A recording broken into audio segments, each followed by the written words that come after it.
दोस्तों, आज के पॉडकास्ट में मैं एक कहानी लेके आई हूँ और कहानी का नाम है वह लड़की।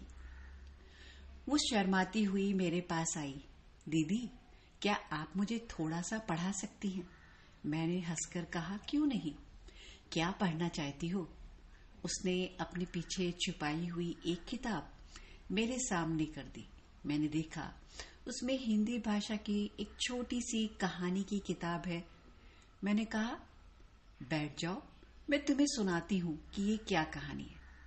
मैं उसे उस किताब में लिखी हुई कहानी को चित्र दिखाते हुए, समझाते हुए पढ़कर सुनाने लगी।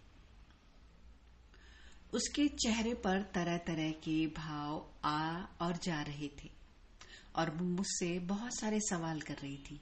दीदी, मुझे ये पढ़ना सीखना है। मैंने कहा, ठीक है, कल से रोज मैं तुम्हें पढ़ा दूंगी। वो रोज मुझसे पढ़ने के लिए आने लगी। धीरे धीरे उसे बहुत अच्छे से पढ़ना आ गया। अब वो बहुत बड़ी हो गई है। अब मुझसे पढ़ने के लिए नहीं आती क्योंकि उसे जो पढ़ाई की शुरुआत का ज्ञान देना था वह तो मैंने दे दिया था।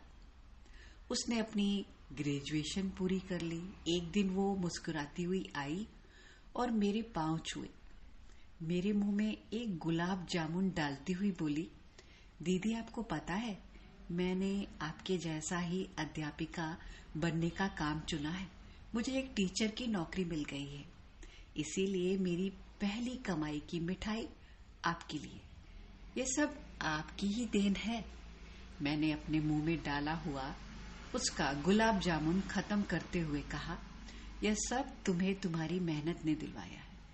मैंने तो बस एक छोटा सा कदम उठवाया था।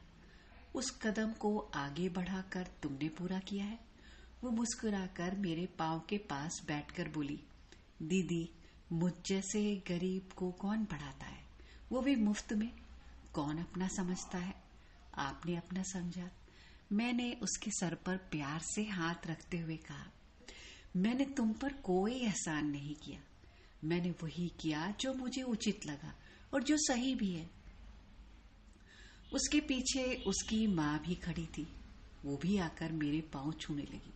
मैंने उसे भी मना किया और कहा, दोनों को पैर छूने की जरूरत नहीं, और उन दोनों को ढेर सारी शुभकामनाएं दी और कुछ पैसे हाथ में दिए और कहा, एक छोटा सा प्रयास मैंने किया था, तुमने तो उसे पूरा कर दिया।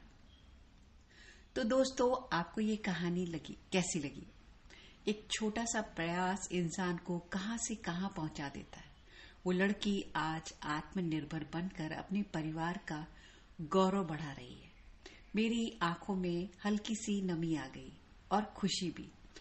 किसी को हम जब कुछ देते हैं या किसी के लिए कुछ अच्छा करते हैं तो कितना भीतर से अच्छा महसूस होता है। आपको ये कहानी कैसी लगी? मैं उपासना मिश्रा, कुछ सोचे और बोले से